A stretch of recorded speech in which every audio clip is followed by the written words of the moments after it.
오늘 말씀은 데살로니가 후서 3장 1절에서 18절까지 말씀입니다. 일하기 싫으면 먹지도 말라라는 제목으로 함께 나누겠습니다. 오늘 말씀의 시작은 이렇습니다. 이 데살로니가 교회에 편지를 보내는 것을 이제 마무리하면서 이렇게 이야기를 합니다. 끝으로 형제들아, 너희는 우리를 위하여 기도하기를 주의 말씀이 너희 가운데서와 같이 퍼져나가 영광스럽게 되고 또한 우리를 부당하고 악한 사람들에게서 건지시옵소서 하라. 믿음은 모든 사람의 것이 아니니라.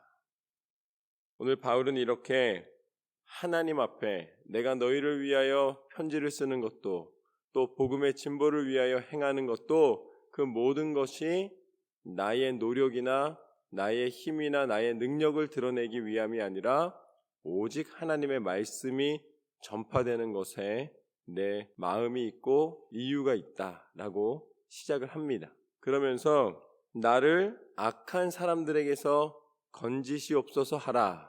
이것은 무엇을 의미하냐면 믿음은 모두의 것이 아니다.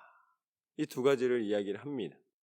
여러분, 우리가 믿음을 모두 다 가질 수 있는 것처럼 느껴지지만 믿음은 하나님이 허락해 주셔야지만 가능합니다. 왜냐하면 우리가 생각하는 믿음은 소망하고 착각할 때가 많이 있어요. 우리가 소망을 가지고 있는데 믿음을 가지고 있다고 착각할 때가 많이 있습니다. 소망이 믿음은 아니에요. 희망, 소망 이렇게 부르는 우리가 그 단어들 있죠. 다음을 기대하는 것, 그것은 믿음이 아니에요. 그것은 소망입니다. 그런데 하나님이 말씀하시는 믿음은 무엇이냐면 믿음은 하나님이 이미 이루신 것입니다. 그래서 히브리서 11장 1절 말씀에 뭐라고 나와 있냐면 믿음은 바라는 것들의 실상이요 라고 나와 있습니다. 믿음은 바라는 것이다. 그럼 믿음하고 희망은 똑같은 것이죠. 그런데 믿음은 바라는 것들의 실상이다 라고 나와 있는 거예요. 그러니까 믿음은 실상입니다.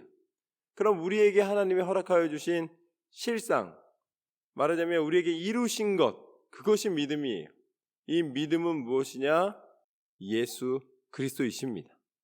하나님의 약속이 이 땅 가운데 성취된 거예요. 그럼 예수님은 누구시냐? 예수님은 구원자이십니다. 그 구원자라는 것은 우리가 예수 그리스도를 통해 우리 가운데 하나님이 허락해 주신 것은 하나님 나라의 소망입니다. 그렇기 때문에 우리를 근본적으로 하나님이 해결해 주신 것은 우리가 이 땅에 살고 있지만 이미 예수 그리스도의 구원의 능력을 힘입어 천국 백성이 돼 있다라는 것입니다. 그래서 믿음이라는 것은 결국 궁극적으로 보면은 예수 그리스도를 통해 성취하신 천국이에요. 그러니까 소망은 아직 우리가 가보지 않은 곳에 대하여서, 아직 해보지 않은 것에 대하여서, 아직 가지지 않은 것에 대하여서 기대하는 것이라면 믿음은 그것을 이미 소유한 거예요. 그런데 여러분, 천국 보신 적 있으세요? 없잖아요. 천국을 본 적이 없습니다. 우린 죽어본 적도 없잖아요.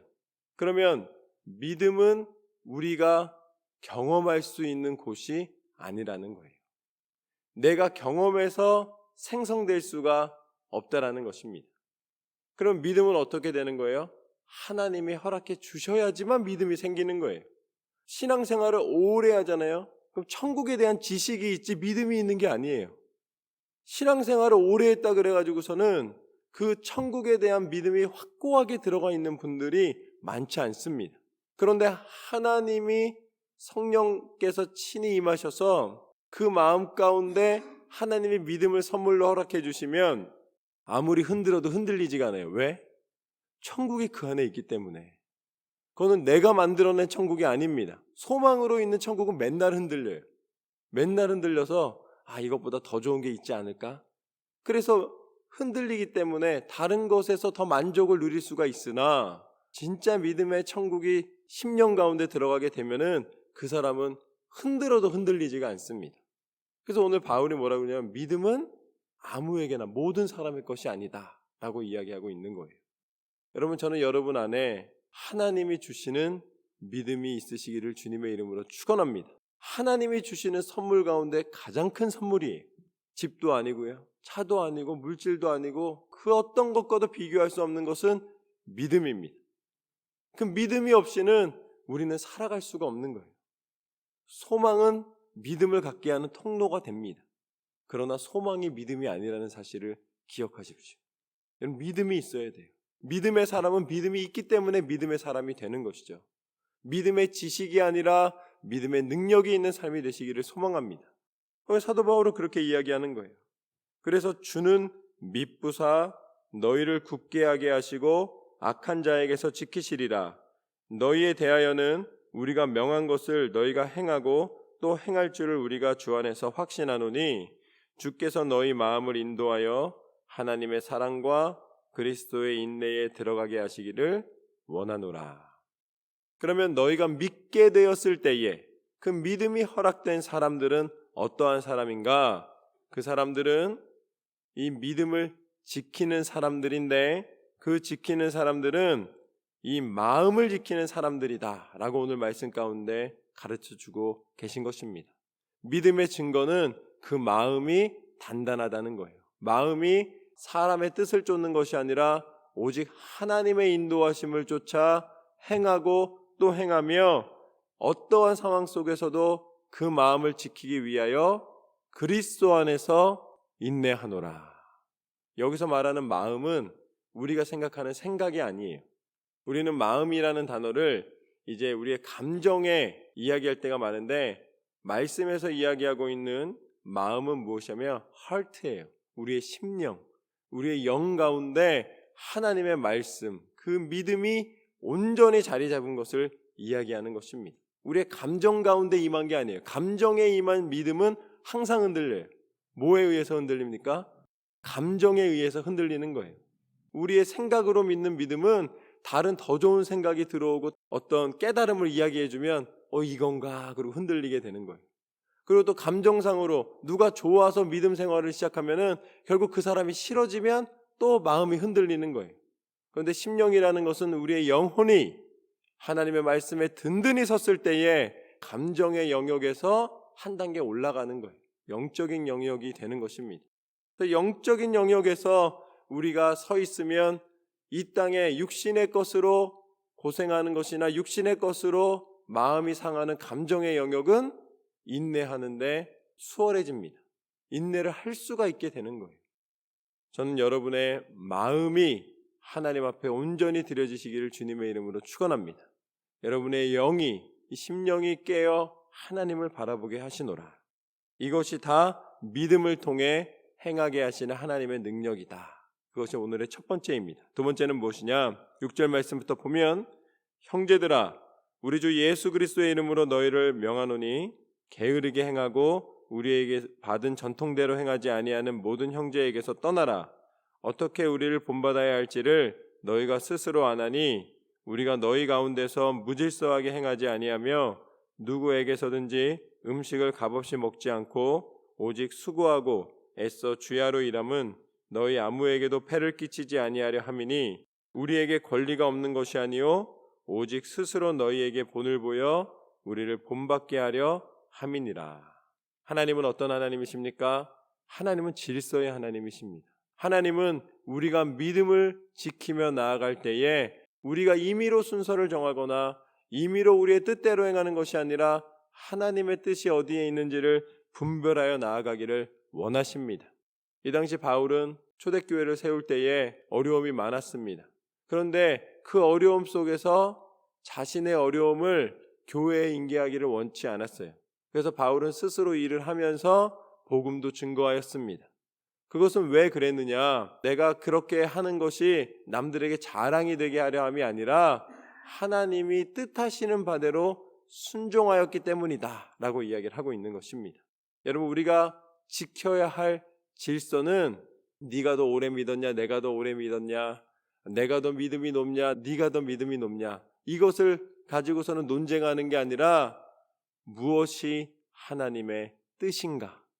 또한 교회에서 우리가 행할 때에 하나님께서 우리에게 하게 하시는 모든 것에 하나님께서 원하시는 뜻대로 순종하는 사람들 사이에서의 그 영역들을 이야기합니다. 그래서 바울이 내가 복음을 증거할 때에 다른 사도들이 전한 곳에는 내가 전하지 않는다라고 이야기를 하는 거예요. 왜 그러냐면 하나님께서는 질서의 하나님이시기 때문에 내가 더 내 임의로 내가 더 많은 일을 한다고 생각하거나 내가 더 적은 일을 한다고 생각하는 것이 아니라 끝까지 하나님의 뜻대로 순종하기를 원하노라. 그리고 나는 너희가 이 모든 것을 본받아 하나님 앞에서 하나님의 뜻 가운데 수고하며 애쓰며 그 모든 행하는 것이 하나님의 기쁨이 되게 하기를 원한다라는 말씀입니다. 그렇기 때문에 마지막으로 뭐라고 이야기하시는가? 10절 말씀부터 보면 우리가 너희와 함께 있을 때에도 너희에게 명하기를 누구든지 일하기 싫거든 먹지도 말게 하라 하였더니 우리가 들은즉 너희 가운데 게으르게 행하여 도무지 일하지 아니하고 일을 만들기만 하는 자들이 있다 하니 이런 자들에게 우리가 명하고 주 예수 그리스도 안에서 권하기를 조용히 일하여 자기 양식을 먹으라 하노라. 그러니까 무슨 소리예요? 일을 하는 게 아니라 문제를 만든다라는 것이죠. 지금 사도 바울이 우리 가운데 하나님의 일을 행한다 이야기하는 것은 지혜가 필요합니다. 그래서 질서를 쫓아한다는 것은 하나님의 뜻을 쫓아서 그 일을 손과 발과 눈과 코와 입이 모두 다 한 몸에 있지만 서로 다른 역할을 하는 것처럼 자기가 행해야 되는 일을 충실히 감당해야 됨을 이야기합니다. 내가 손인데 발이 될 수 없는 거예요. 내가 입인데 귀가 될 수 없는 것이죠. 각자에게 주신 은사대로 하나님의 뜻을 쫓아 순종하면서 그러나 그곳에서 게으르게 그 역할을 주었음에도 불구하고 또한 또 거꾸로 일하지 않고 멈춰 있으면 안 되고 그곳에서 하나님이 주시는 은혜를 쫓아 주의 복음의 진보를 위하여 너희가 최선을 다하여 하나님의 영광을 나타내라 라는 말씀입니다. 이런 여러 가지 상황 속에서 내가 스스로 몰라서 못할 수도 있고 또 알지만 또 너무 오버해서 할 수도 있고 혼자 낙심할 수도 있고 또 어떤 상황에서는 다른 사람이 행하는 걸 보면서 마음 가운데 이건 아닌데 라는 생각이 들 수도 있고 여러 가지 상황들이 벌어집니다. 그러니까 교회는 꼭 무엇처럼 보여요? 문제의 밭처럼 보입니다. 문제의 밭처럼 하나 까뜩 있는 것처럼 보여요. 여러분 당황하지 않으시길 주님의 이름으로 축원합니다. 문제는 왜 있는 거예요? 문제는 해결하라고 있는 거예요. 여러분의 신앙생활 가운데 하나님의 능력을 의지하고 하나님의 뜻을 의지하여 나아가시길 주님의 이름으로 축원합니다. 여러분 지혜와 능력은 하나님의 손에 있습니다. 하나님이 누구에게 주시느냐? 하나님의 교회를 사랑하는 사람에게 주세요. 하나님의 교회를 사랑하고 내 마음 가운데 헌신의 마음을 두는 사람에게 하나님은 그 은혜를 베풀어 주십니다. 전 여러분이 꼭 경험하시길 주님의 이름으로 축원합니다. 그래서 오늘 말씀에 뭐라고 나와 있냐면 13절 말씀을 함께 읽겠습니다. 시작. 형제들아 너희는 선을 행하다가 낙심하지 말라. 아멘. 여러분 낙심하지 마십시오. 여러분 마음을 온전히 하나님 앞에 드리면은 순간적으로 다가오는 고난, 순간적으로 다가오는 어려움, 그 어려움은 오히려 하나님이 우리를 훈련시키시고 하나님의 영광의 도구로 쓰시기 위한 하나님의 통로인 줄로 믿습니다. 예수님이 하나님 앞에 간절히 간구하였습니다. 아버지여 아버지여 이 잔을 할 수만 있거든 옮겨주십시오.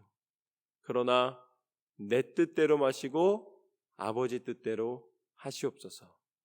예수님은 하나님의 질서의 하나님이심을 분명히 알려주신 것입니다. 그리고 예수님은 하나님의 뜻대로 순종할 때에 내가 낙심할 것이 없음을 마지막 순간에 다시 고백하신 것입니다. 그리고 십자가를 지셨습니다. 그 십자가 위에서 모진 고통과 그 아픔을 당하셨지만 그러나 그 십자가의 능력을 통하여서 하나님은 예수 그리스도의 이름의 권세가 구원의 능력이 되게 하신 줄로 믿습니다. 예수님의 십자가의 권세를 통하여서 모든 죽음의 권세를 무너뜨리시고 어둠의 권세를 무너뜨리시고 오직 구원과 빛의 하나님의 능력을 우리 가운데 나타내셨습니다.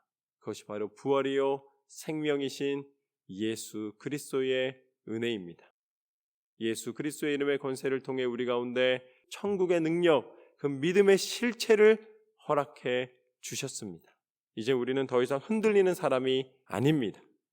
누가 이 편지의 한 우리말을 순종하지 아니하거든 그 사람을 지목하여 사귀지 말고 그로 하여금 부끄럽게 하라. 그러나 원수와 같이 생각하지 말고 형제같이 권면하라. 할렐루야.